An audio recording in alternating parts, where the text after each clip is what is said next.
celebrate. There's a party going on right here, a celebration to last throughout the years. So bring your good times and your laughter too. We're gonna celebrate your party with you. Come on now.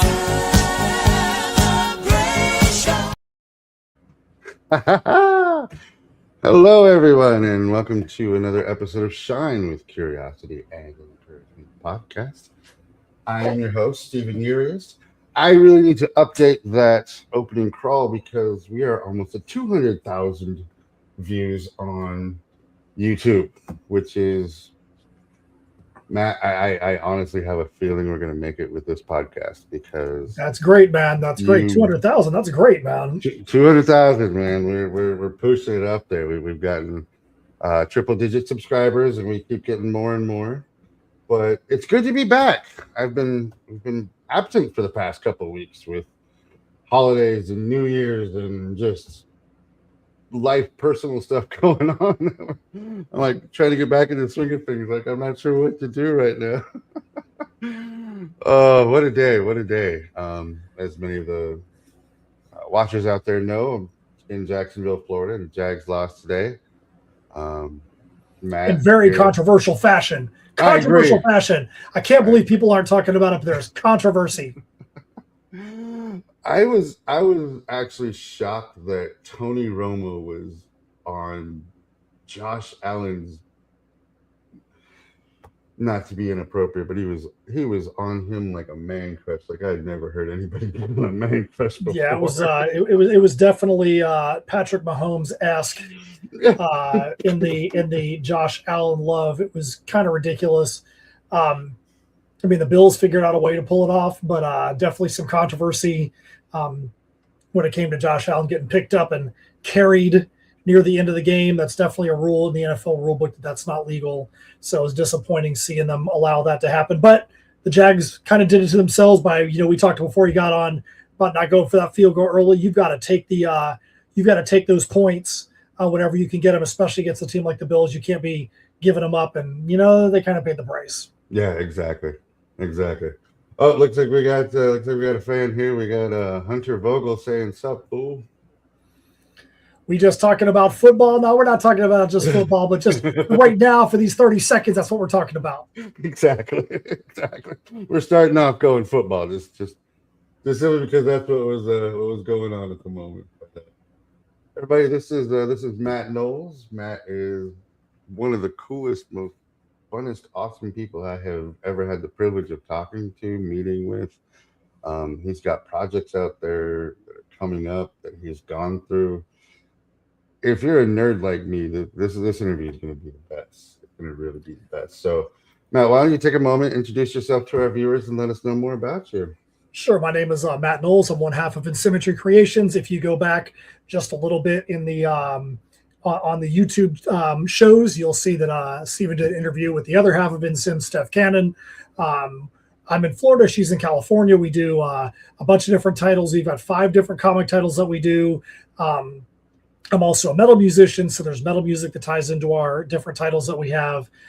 Do a lot of stuff with live shows and events, whether it's us out there representing in Symmetry Creations, or it's me doing panel hosting and emceeing at conventions. Steph also does movie reviews and horror and geek cultural articles. On our website, she's got over 100 bylines from sites like Fangoria, Horror Geek Life, Creepy Kingdom. We also starting to do some articles that are hosted exclusively just on our site. She gets so many requests for review that we want to make sure all of them get up there. So some of them we're just exclusively putting on our site as well. But yeah, so that's the in a nutshell from my creative side, basically what I do. Very cool. I am going to switch this up here a little bit and put you in the main focal point here because you are the guest of honor here. So, Matt, that was an awesome introduction. What made you want to produce comic books? Well, it was interesting because I never really set out to want to do comics in a sense. My history was being a metal musician, and that was what I did from the time I was in high school up until, say the mid 2000s, late 2000s. And I just got really burnt out on the industry, and just things in the business side of it just weren't fleshing out the way that it just didn't make sense. I was just burnt. And I took about 7 to 10 years, however you want to angle it, completely off from any kind of content creation. And then when I decided to get back into it, I was like, I want to create some more music, but I wanted there to be a side story attached. So writing comics, I was like, I'm going to do a couple of songs and have a quick little side story. And then a couple of songs turned into a full album with a unpublished a novel. And then that turned into a fleshed out illustrated novel / comic series, which is how Steph and I ended up meeting. And then from there turned into actually developing full comic series and such from there. And that's where we're at now is, running basically with comics and graphic novels as the primary focus, and everything else as a secondary, accessory to the main thing that we do. Remind me again how many comic books you have out now that you have made? So there's 5 different series. As far as actual releases, I think that we counted, I think we're somewhere in the little 30 to 32 actual releases, because Heirs of Isildur, which is the main flagship title, there was an 11-issue arc that turned into a graphic novel, and that one was more on the illustrated novel side. But then since then, there's been 6 more releases there, and then we've had a lot of releases that are Tales from Nocturnia, Misfits Clubhouse, which is all ages, I Am Keto, and then our most recent series, which we're launching our next Kickstarter for, is for Tatsumi the Serpent Mistress. Issue number 2 is going to launch on Kickstarter on January 27th. And the covers are gorgeous. Now, do you guys do your covers, or do you hire artists for your covers? What we like to say is you definitely don't want us as your artists unless you want to stick figures on the interior, because we can do the writing, the lettering, the post-production, the putting the book together, all those kind of things. But we know that we're not the artists that people are looking for. So we have artists from all over the world that have worked with us. Our main art team for Heirs and I Am Keto and Tatsumi is out of Brazil. For Misfits Clubhouse is out of India. But then we also have cover artists from all over as well. We've got the cover that I showed you that you had on the promo. That cover is called The Women of the Side Stalker, and that's by a sister duo that does a manga series out of California, Chess and Gwen.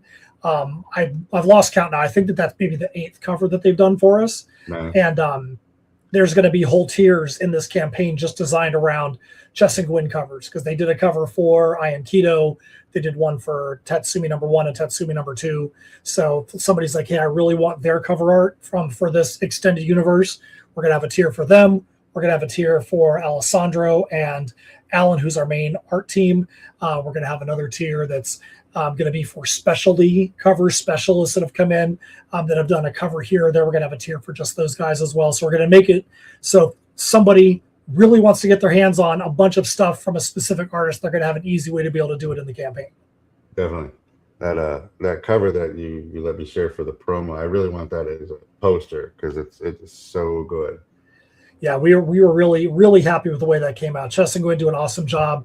Actually, this is the original, or this is the cover that they did for issue 1. So that's still, Chess and Gwen's art. And then they have the cover that we showed you for issue 2. And then they did the main cover for I Am Keto. We actually have another cover artist that's working on a cover for this issue that's going to be absolutely wild. We've got a pirate band called the Dread Crew of Oddwood that's going to be a part of the issue. They have a guest appearance in the issue. And they're actually on a European tour right now. It's a side story. They're on a European tour right now. Some of our great friends, huge European tour that we're really glad to see them be able to be a part of. But we've got another cover artist named Renan Shodi, who's done some work for us before out of Brazil, who's working on a cover that is going to incorporate them alongside of our Crew of the Side Stalker as well. So that's going to be fun. That's actually getting worked on as we speak. Now the band are actually in the book coming up, correct? Yeah. So when we were writing issue 2, we knew the location we were going to be at, and there was going to be a tavern that was going to have, like a pirate band playing on stage. And I went to Steph and I'm like, kind of rhetorically asked her, I'm like, is there a reason why we haven't asked our friends in the Dread crew of Oddwood if they just wanted to be a part of this issue? And we brought it up to them. They were like, heck yeah, man, this is going to be great. That sounds like an awesome thing. So it's been fun. Because normally when we write scripts, we don't have to run it by anybody except ourselves. We're like, if this is the way we want to go, then this is what we're going to do. But when you have an outside agent like that involved, they have the right to have input into the way that they're portrayed. I mean, we got to still construct the storyline, but if there's a line of dialogue that's not along the lines of the way that they want to portray themselves as a band, even though they're, hooligans and troublemakers and things like that, they did come back to us and say, hey, this really isn't something that we would say or portray ourselves as. So we rewrote some script and sent it back to them like, yeah, that's much more along the lines. So it's kind of fun having that little bit of collaboration there with someone, just to make sure that they can be completely behind the way that we've portrayed them. Nice. So they're actually a part of the storyline and not just like a Captain Skeet and the Shrimp Shack Shooters in the movie, That Thing You Do. Yeah, absolutely. They're not just, here's some character in the background panel just doing a cameo. They actually got written into the storyline. And even though it's just a piece of this issue, that piece helped us to move forward the overall storyline as well. So we found a way to be able to have fun with it, but at the same time, push the entire storyline together as well. That is awesome. Man. As a creative, I mean, to have somebody come at you and say that you want you to be a part of the book and actually be a part of the storyline is actually a really cool thing to do. So I'm sure they were incredibly excited about that. And the story is probably incredible with them to be in it and just to push the story along. Now, you and Steph both write the stories, correct? Correct. The way that it works right now, because over time it kind of morphs. We always will say things like, imagine going on a trip and you've got one person who's got the steering wheel, but one person who has the navigation. And just because you're behind the wheel, if you don't have the navigator there, you're never going to get to the point that you want to be at. Right. And so there's that kind of symbiotic relationship to make sure that the story goes where it needs to be. Recently, in our most recent issues, it's been more so where I've been the one behind the steering wheel and she's been more of the navigator, more than co-writing in a sense. But that's also just the way that organically things have happened. It's not like, there's any kind of like mandate that it has to be that way. It's just been, obviously with Heirs of Isildur, that's a storyline that I had been working on since before Steph and I met. And when we got to the end of the Perilous Prospects arc, I needed to be able to wrap the thing up. And so, she's been really good about, hey, what's in your mind, where you're trying to go. And she tries to help make sure that the story is not going to be going off the rails in a sense. So we're always doing read throughs, like whether it be the script or, once it's lettered, because for us, even if we have it in a script, we may think that the dialogue is right, but then when it gets to the art and we see the amount of dialogue we have or the lack thereof, the dialogue is always going to change based on the arts. We'll do other read throughs as it's going along just to make sure that everything is the way that it needs to be. So there's definitely a dual process to make sure that everything is as it needs to be, so that when we get to the end of the issue, we both can feel like, yep, this is the product that we want to have out there in the market. Very nice. Now, when you write, are you thinking just like one story arc, or are you thinking like a whole series of story arcs? Do you have an ultimate goal in mind as to where you're wanting to take everything? So that's a good question. So for Tatsumi, this one, we've known where we want this thing to go since before we even started writing the story, in a sense. Nice. That doesn't mean that we know all the pieces of the puzzle to get there, but we know where we want that end goal to be. So like right now, for instance, Tatsumi the Serpent Mistress #1 is out. And for those of you that are unfamiliar with Tatsumi, we like to say that it's like Pirates of the Caribbean and the live action One Piece meets martial arts heroines. There's a lot of fun, a lot of swashbuckling in there, but there is an overarching story where Tatsumi actually has her origins in our story, I Am Keto, which is more horror fantasy. And there are some definite fantasy horror creatures that are in there that have taken over the land where she came from and basically eviscerated it. And so we knew when we did I Am Keto, we made sure that we're like, hey, we're going to have this character Tatsumi that we're going to go write this other arc for. And when we started writing the arc for Tatsumi, we knew where we wanted to be.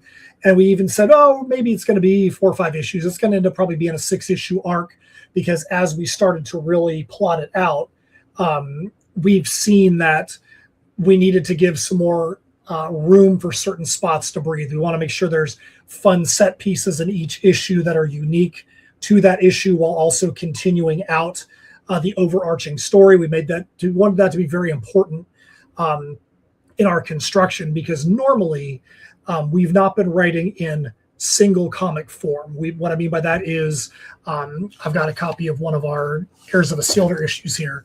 So even though this looks like a comic, it's actually like a mini graphic novel. You can see that we've got the spine on the side of it. It's called a perfect bound book. And every issue for Heirs of Isildur, the Perilous Prospects, was 44 to 56 pages. So we had no limit other than whatever limit we imposed upon ourselves for how long each issue was going to be. For Tatsumi, we said, hey, I know this is kind of going in reverse, but we want to make sure that every issue is just comic length. So every issue's got a cap at 32 pages. So whereas with Heirs, you'd be like, oh, we just have to add 4 more pages to the book if we want to tell the story. We're like, nope, we have 32 pages. What are we going to do to make sure that we're telling this story as concisely and efficiently as we can, so that way the story arc and the plot can be pushed forward, but also have these fun sequences as well. So to answer your question, yeah, we know where we want to go. And sometimes it's, do we want to take this little detour on the journey as we go? Or sometimes the story itself kind of asks for the journey. When we did Heirs of Isildur, the Perilous Prospects, we asked our artist Alessandro at the beginning, we're like, hey, we need some wild looking characters that are going to be a part of the town of Shadows Haven. And he came up with some that were really fun. And we're like, okay, this character is going to be named this, and this character is going to be named that after he drew them. And they actually became regulars in the series based on just the way he drew them. We didn't really have a plan for that at the beginning, but it was one of those fun little detours that helped to add some flavor to the story. Nice. Now that's a lot of people out there who are creative, who are trying to come up with names is one of the hardest things to come up with in any series that you write, because you don't want it to sound like a character from a different series, or you don't want it to not be appealing to what their character actually is. So coming up with names, how do you go about coming up with names? Do you go in like a Google history of things like that? Do you side-by-side comparisons? Anything and everything. There has been I can tell you that we had a medieval fantasy series called Tales from Nocturnia, and the main character in that one came from watching a football game, and one of the players on his jersey, his last name was Beninock, and I'm like, that's a great last name, great name. So that's how we got Beninock the Executioner, was from that. I referee a absolute ton of soccer games, probably 5,600 or more soccer games in my career. And there's been so many times that I've been on the soccer field and, had a player's name or heard somebody call something to somebody else. I'm like, I got to remember that name, because that name sounds pretty cool. That might be a basis for something. I'll tell you a fun one. I was at a soccer game last season, and Steph and I were toiling over what the name of the pirate vessel in Tatsumi, the Serpent Mistress, was going to be. And none of the names that we had come up with really was jibing. And I was at a soccer game, and they were doing the player introductions and the coaching introductions. And I didn't know whether I heard it right or misheard one of the coach's names. And I'm like, did they just say that dude's last name was Side Stalker? And I'm like, dude, I'm like, Side Stalker. Like, before the game, I went over to my phone real quick. I'm like, Steph, I think I got the name for our ship. I'll let you know after the game. And so it's been the Side Stalker ever since. Now I found out this year that wasn't his name. You know, I was like, I had that game again. I'm like, that's so cool that I heard Side Stalker, even though that's not his last name. So you never know where inspiration's going to come from. I love that. I actually love that. It's like songs that you hear that you misinterpret the words for them.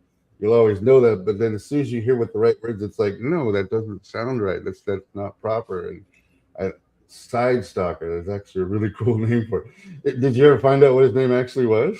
Oh, I did. Yeah. This year I did their team again, and I looked at the roster that they gave us, and Seiden Stucker or something like that was his name. But yeah, it was just a fun one. And I'll tell you this too. I'm always one for big, wild, creative names, and Steph tries to help get them back to a logical form. And one of the things we've kind of compromised on is that the more complicated the name, the more that the phonetic spelling needs to be there. Not so like if you've got a name that's got a bunch of silent letters and, you know, things like that, like we try to make sure that if somebody looks at, like, there's medieval names or names that are more, you know, eloquent or things like that, that, you know, you're not going to see something like how Worcester, Mass is spelled Worcester. You know, we're not going to do something where somebody's going to know that, you know, Worcester is supposed to be pronounced Worcester. It's going to be something where that they look at the letters and just sound out the letters. They're going to get the actual name, so that way people don't get stopped and hung up on a name that has got some crazy spelling. It has nothing to do with the way it's pronounced. I actually like that, because that's the last thing you want, is to have your readers of your comic book gets caught up on a name and not be able to move forward to the next part, or Exactly. any kind of misinterpretation of it. Yeah, misinterpretation, or just getting pulled out of the story for a minute. Like, well, what are they even trying to? Why would they go and spell this thing wrong for no reason? You know, we try to steer clear of that, but still having unique names. Absolutely. Now, you get inspired, you were saying, by names. What other inspiration do you have for your books? So, I mean, I feel like you can get inspired from anywhere. I know that when I was creating Heirs of Isildur, the Crossroads Conundrum, which is the first full album and first full story arc for Heirs, there are a lot of situations that happen around me where real world things, where people had some very serious issues in their lives, that inspired some lyrics. And so those real world issues inspired the lyrics for a song. But then I'm like, how can I take that song and that real world issue and make that as part of the backstory of this character, fictionalize it in a sense, so that song can still be true to the real world situation, but can also be used as a character's backstory. So, like, for instance, the character Merc in Heirs of Isildur, she has a background where she was alone, isolated, was contemplating suicide, and gets pulled through a portal into Shadow's Haven and into the Heirs of Isildur world. And her backstory actually came from a true story from a friend of mine at the time, where she had shared with me some stuff that was going on in her life, and about, you know, a consideration of a suicide attempt. And so it was really neat to be able to be in the book and go, if you want to know more about you know, Merc's backstory, go listen to the song Murky Waters, and that's, you know, an expansion of her character arc. So so sometimes things like that, like real world experiences and lyrics, kind of help to inspire the characters of the story that's out there as well. I love that idea that you're able to go into off-topic subject. I mean, suicide is a very off-topic subject that a lot of people don't like to talk about, or they don't like to bring up, but I think is absolutely necessary to talk about, because unfortunately the suicide rate is up high nowadays because of depression and because of the way things are. So to be able to bring up topics like that in a format for, I mean, we're geeks. We grew up reading comic books. I'm sure you had, I know I had a bunch of geek friends that killed themselves growing up because they didn't fit in, or they didn't think they fit in. So if a comic book would have been out there for them to be able to read, that kind of connect with, that they could feel, that they could know that they're not alone, I think it would have been a whole lot less suicides in that instance. Well, one of the things about Heirs of Isildur, even though it's apocalyptic sci-fi set in a steampunk world, the group of people that are being followed in Heirs of Isildur basically become like a found family in a sense, where like every one of them was isolated and alone in their own specific way. And fate had a hand in pulling them all together from wherever they were at. And even though it's a time travel type story, one of the things that we really wanted to do in that was to not give these characters that God knowledge. Sometimes characters know things that there's no reason for them to know about what higher powers or supernatural things are doing. What we basically did was take these characters and they're like, we have no idea why fate decided to choose us. And even when you get to the end of the Perilous Prospects, you don't really know why they were put together. All they know is, hey, we have been put together, so what are we going to do with it? And I think that that's the kind of lesson that, you know, we all have to, you know, think about in our own lives. You know, we have the life that we have. What are we going to do with it? We can't change the past. We can't change the present. All we can do is try to, you know, move things forward in the future. And, you know, I think that that's a big thing that people really need to focus on is, you know, we can't do anything about the things that have already happened. All we can do is control that path forward. I agree. And I love that you're putting that out there. Mainstream comics. And I mean, I grew up, I think we're the same age. I don't know, but I think roughly the same age. Roughly the same age. Close enough. Close enough. With Marvel's X-Men, you know, when Jim Lee took over the X-Men is when I really got into comic books, huge. And to see where that is now to where it's become, because Marvel basically sold out to Disney and they wanted to make all their money onto the movies. People are reading less and less because they have that low attention span now. They need that constant, instant, what do you call it, gratification or whatever. Yeah. But I think comic books still provide that, because it's not just, you know, it's not this words on a page. It's pictures, it's story, it's emotion, it's breadth, it's everything. And I'd like to get people more back into reading comic books. Well, and I think that one of the things, one of the lessons that we can learn from a Marvel or a DC, and I'm not going to say that the way that they do it is the right way, but they've got their IPs out in as many possible mediums where they can be consumed as you possibly can. And I think that comic writers and novelists and all need to take some lessons from that, because, you know, as my late brother would always say, you never want to be in the sales prevention department. You always want to find a way to, if there's a way to get what you're doing into the hands of someone, go ahead and do it. And, you know, whether it be in a written book, whether it be an illustrated book, whether it be videos, whether it be music, whether it be merchandise. I mean, you're wearing a piece of your merch, I'm wearing a piece of our merch.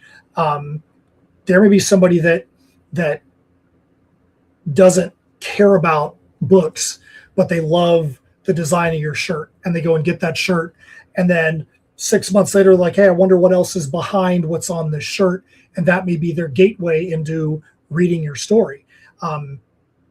Give people opportunities to find your story and find their door into the world you're creating. Our mantra is creating characters you can relate to and universes you want to escape into.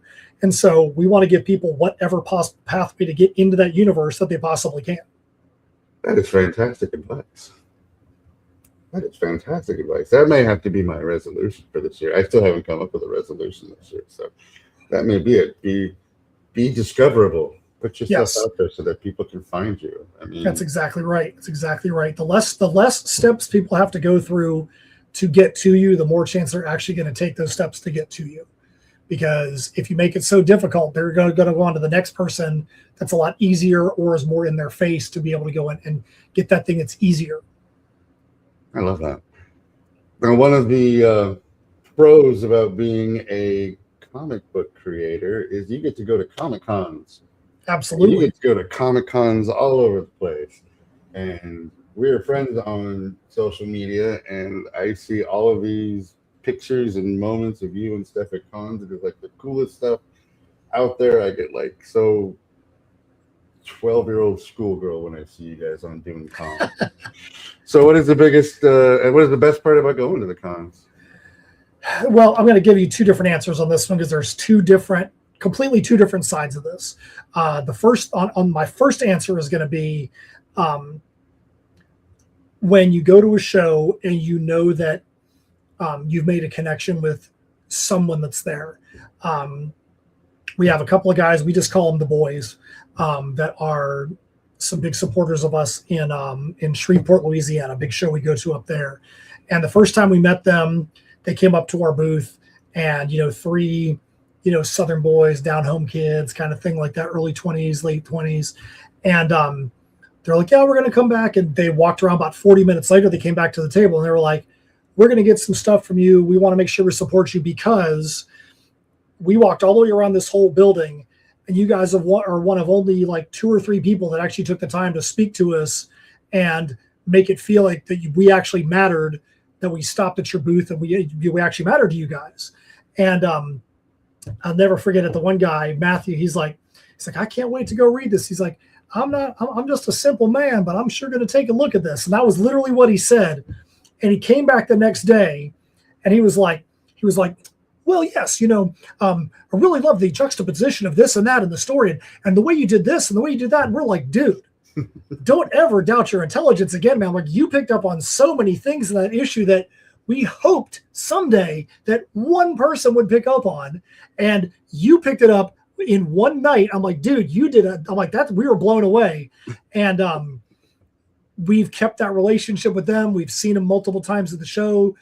We went back the next year, and they literally got a ticket just for Friday because they wanted to come in and see us. They didn't care about the celebs that were there. They just wanted to see us. And so we, that was a good thing, is creating those relationships and knowing that something that we've done, whether it's just us being us or the creations that we have impacted people in a positive way, is something that has been is really good, really fun to us. And the other thing that I will say is being on the side of things where we have access to some of the celebrities, from me being the PA announcer or the MC or doing interviews with them, and being able to interact with them on a different level. I mean, they are human beings just like we are.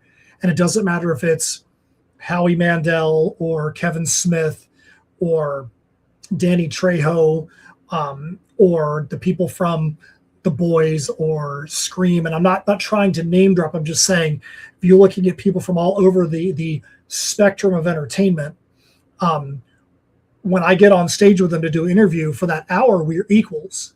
It doesn't matter what brought them there. It doesn't matter what brought me there. Our goal is to entertain the people in the audience and make sure that when we're done, that people want to run, not walk, to go and continue this conversation with the celeb, and being able to have those kind of relationships with people like Jamie Kennedy from Scream has become a friend of mine.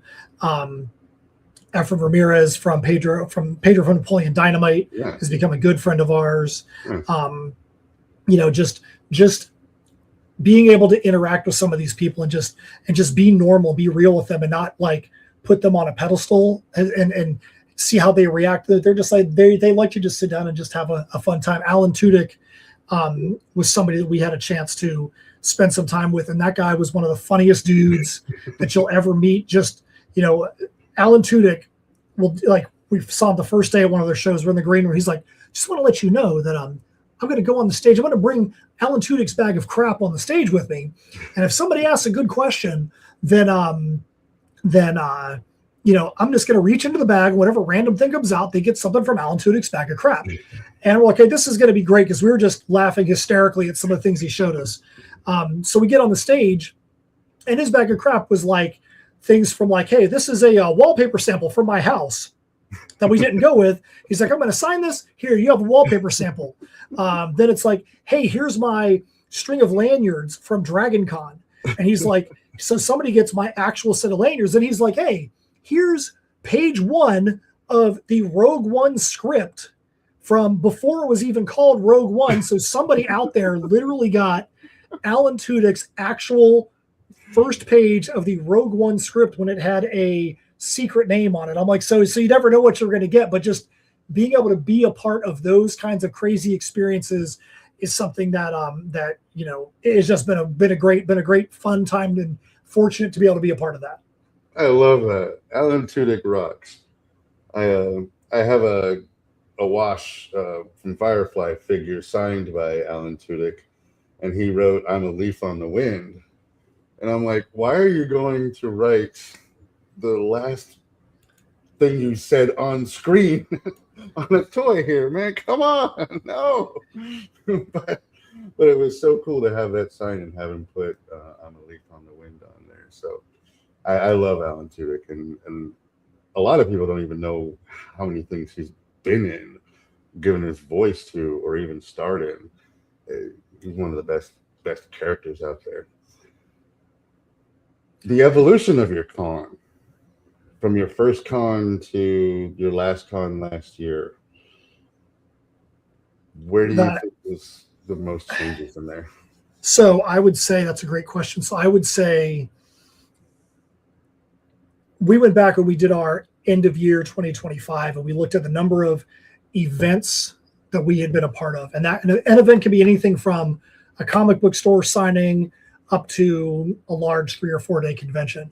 And 2025 had the most appearances that we have had since pre-COVID. So 2019, we had the most by far. But we looked at what those appearances were in 2023. And because comic conventions by name have really morphed, they're more celebrity autograph, selfie hunting events more than focused on comic creators. We've tried to pull back a little bit from some of the larger shows because the expense of going to them has just got completely out of hand. So we had probably more comic store single day pop-up event signings than we did anything else in 2023. And I would say where we're at now is we want to be much more deliberate and discerning about what shows we're going to be at and why, because if the cost to attend is going to be too much, and it could be the cost for both Steph and I to come out because you're going to have more extra travel involved. It doesn't make sense for it to just be me to attend, or just Steph in California to attend out there. Or is it a con where it doesn't make any sense for us to attend because of the expense as it is, because there could be something else, going to a library show or going to a comic store, that could be more beneficial and not break the bank financially. That's, I think, what the biggest difference is understanding the changes in the market, especially with the economy the way that it is right now, and not trying to force that square peg into a round hole if it's not there for you.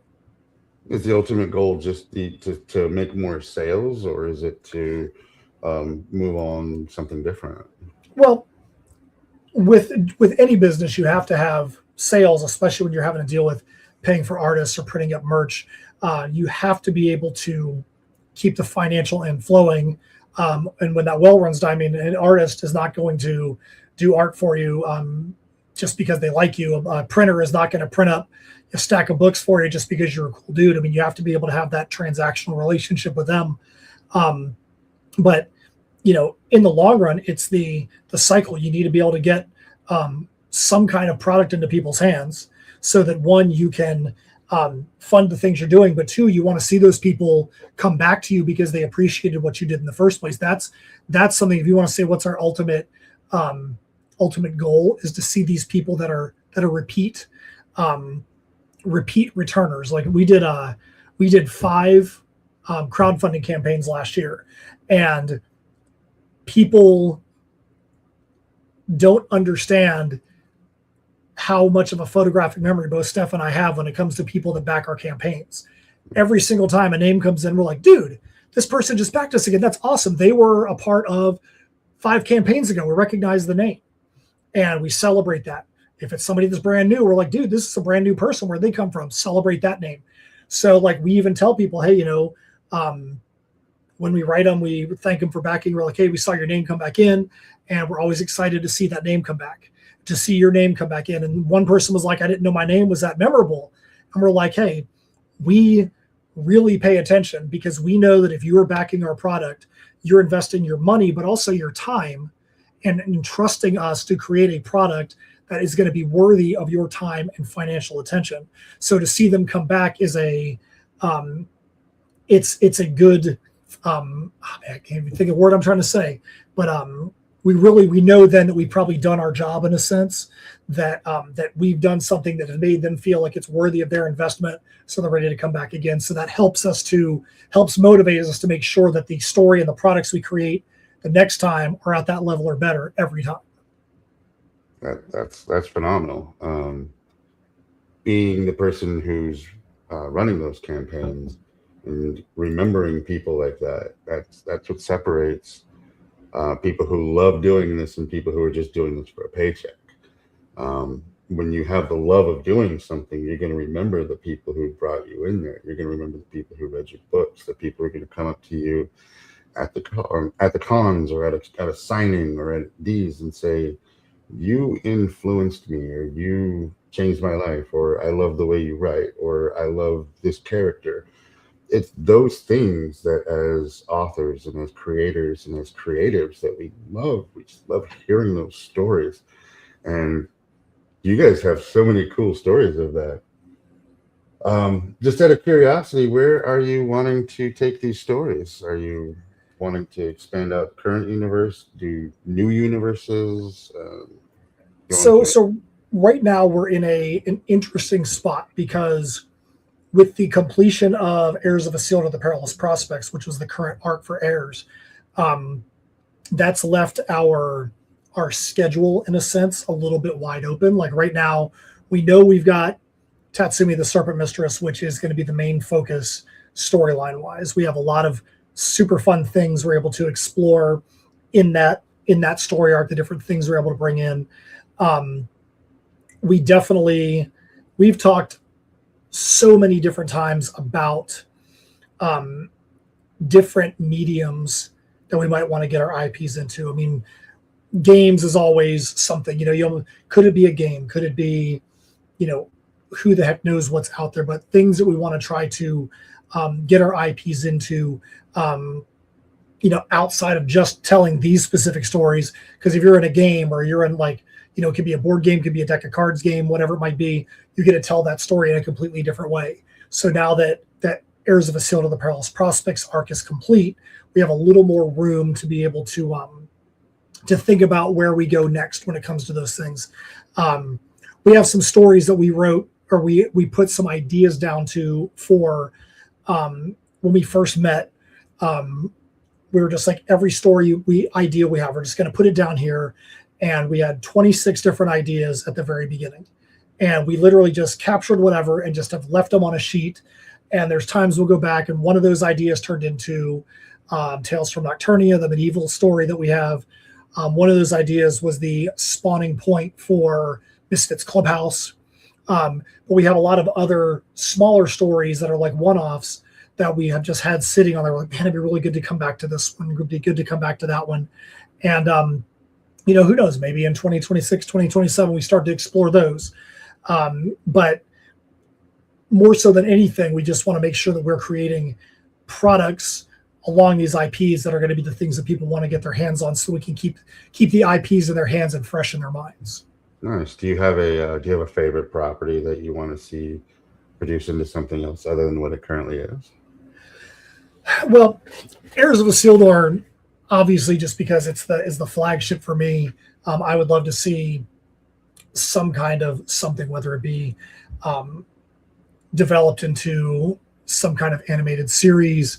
It could even be, any kind of thing like that would be great. I think that I Am Keto and Tatsumi the Serpent Mistress are absolutely set up for being in some kind of other medium, whether it's turned into a manga or some kind of animation like that. Would love to see something along those lines. I definitely think that there's enough factions involved in the Tatsumi and I Am Keto world where we could see some kind of world building game based on them.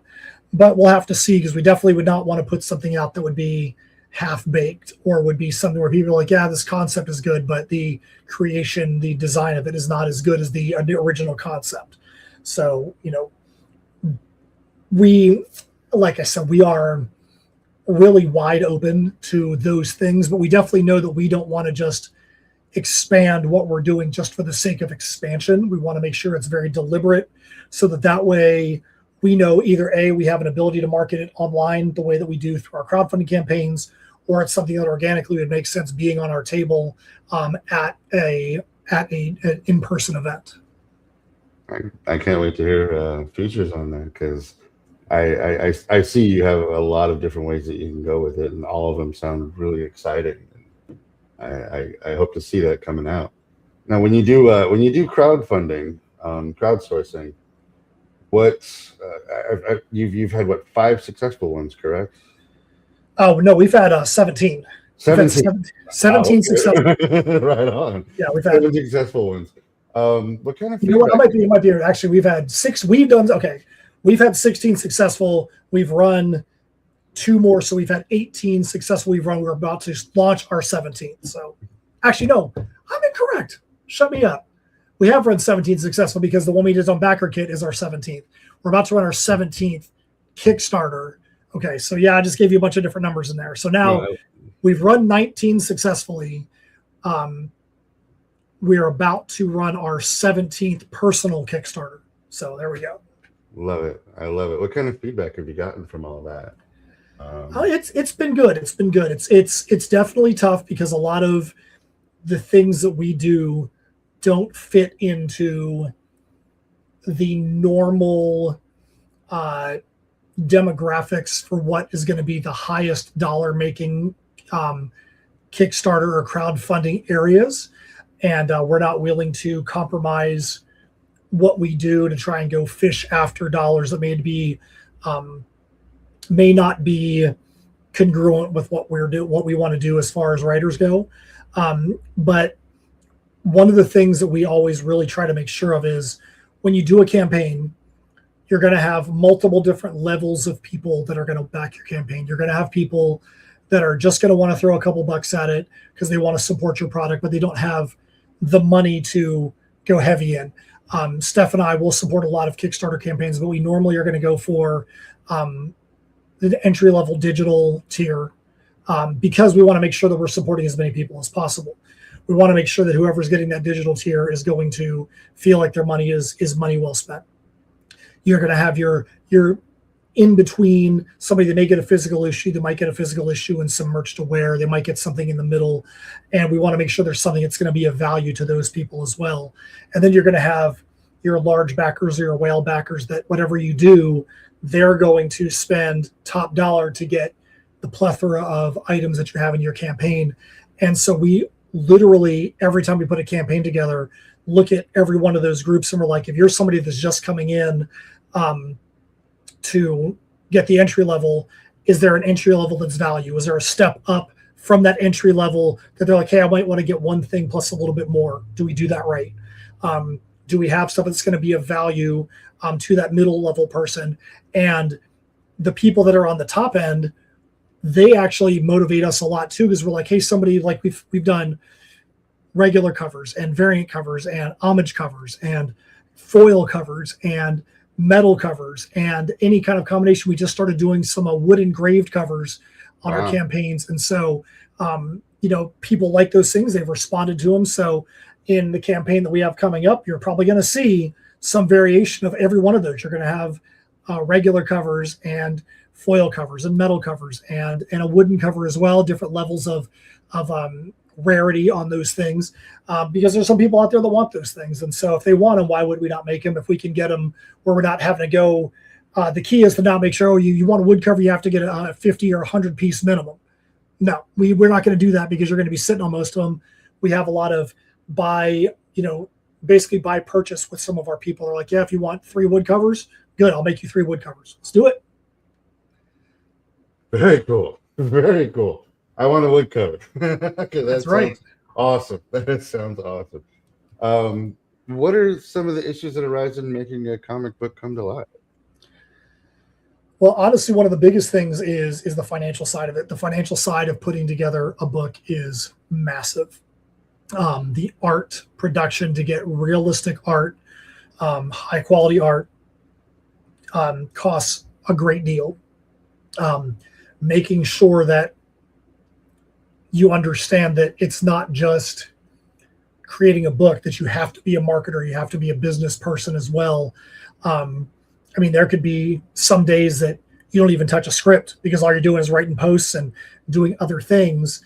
And you have to do that marketing side of it, because if people don't know that your product is there, they're going to do, why would they have any impetus to go and invest in it or purchase it? Because there's 100 other people out there, 1,000 other people doing the same thing. So you have to be able to invest that time there. So I think that the balance of doing things to write and create new products alongside of creating finances to be able to pay for the things alongside of promoting it, that balance of those three things is probably the most difficult thing, is finding that balance between all three and then actually having a life outside of it. Nice. Good answer. Good answer. Long nights, coffee, Red Bull, whatever gets you through. I know that we're coming up on it here a little bit, and I wanted to get this question out there because you said you had some thoughts on it. But what are your thoughts on AI? So I think conceptually that a lot more people accept AI than they are willing to admit, because how many people have an Alexa, or how many people have things like that that are a part of their normal daily life? That's AI as much as the next thing. I understand and I respect why people have an issue with AI from an art form as they do right now. I think it's similar to Napster, when MP3s and music, when that first started. I don't think anybody ever had a problem with MP3 music or people downloading music. They had a problem with people stealing music from a site like Napster, where the artists weren't getting any kind of compensation on it. I think that with AI, that the problem people have is a legitimate concern. I used to have a very different opinion of it when AI was in its very initial stages, before there was any concern about that it was taking money from artists and things like that. But now that it's where it's at, I can understand that. And we don't employ AI in anything we're currently creating because of that. That will we say that in a year? Who knows where the industry is going to be in a year on that? So we'll reassess at that point. But I think it's inevitable that it's going to take over more and more of different areas of our lives. I mean, you go to chat with somebody about a problem you have with your computer. You're not talking to a human being. You're talking to an AI system that they've programmed to handle that for you. So it's out there. It's a part of our daily lives. It's just a matter of, at what point are the things that are out there that are problematic going to become something that is then accepted by the masses? Well, one thing I noticed about AI, especially this last holiday season, is that I would say 85 to 90% of the ads promoting products for holidays was made with AI. And the Coca-Cola commercials especially all had the little waiver on the bottom left-hand corner where it said made by AI. Does Coca-Cola get away with it because they're using their brand? Absolutely. It's their brand. They own the name. They own the polar bears. They own, I think I read somewhere they even own Santa Claus or something like that. That Santa Claus, is owned by Coke. So it is. It's becoming a part of our culture. The hard part about it is there's absolutely no regulation on it. So anybody can just take your work, turn it into AI, and then turn it into something, and they can market it for themselves, and they get paid on it, and you lose out on all all that marketing of it. So Well, there needs to be some kind of regulation into it. yeah, I think one of the biggest things that's happened recently is with Spotify, where there's a lot of AI music, and a lot of times the music is, you can sometimes barely tell the difference between something that's created with AI and something that isn't. And the big thing that's come out recently is that allegedly there are some people at Spotify that were creating this AI music and then pushing it to the tops of their charts and their algorithms, and then they were collecting the Spotify royalties back off of those. And there was a big stink about that, which I completely agree with, because they basically are unleveling the playing field and harming real artists by doing that. And so I do agree with you. There has to be regulations and compensation and ways for people to be able to still profit off of those things, even if it's not them that's using it. But I don't know what the answer is. I know that we don't have that answer right now, and I don't know what that answer is, but I think that at some point in the near future, we're going to start seeing those kind of things, just like broadband allowed us to get to a better spot when it came to downloading MP3s and things of that nature, and streaming services and all that.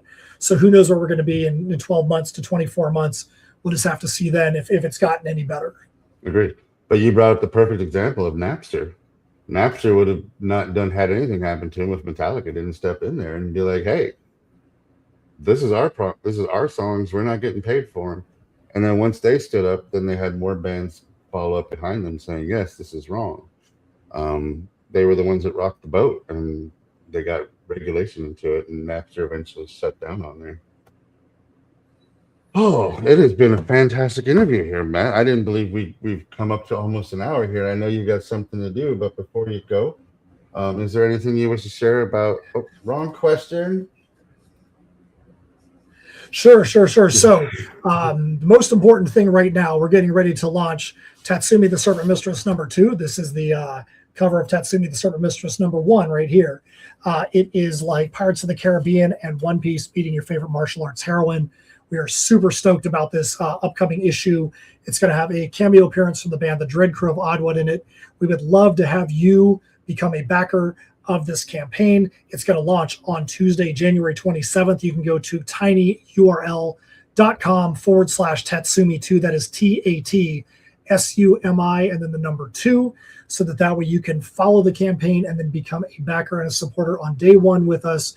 It's going to be a great campaign. We're going to have so much fun with it. We want you to come along for the ride. And if you're like, hey, I want to see the other things that you guys do, you can go to linktree.com/InSymmetry Creations. That's INSYMMETRY Creations. That's got our web stores out there. You've got access to all of our different stories that we've done.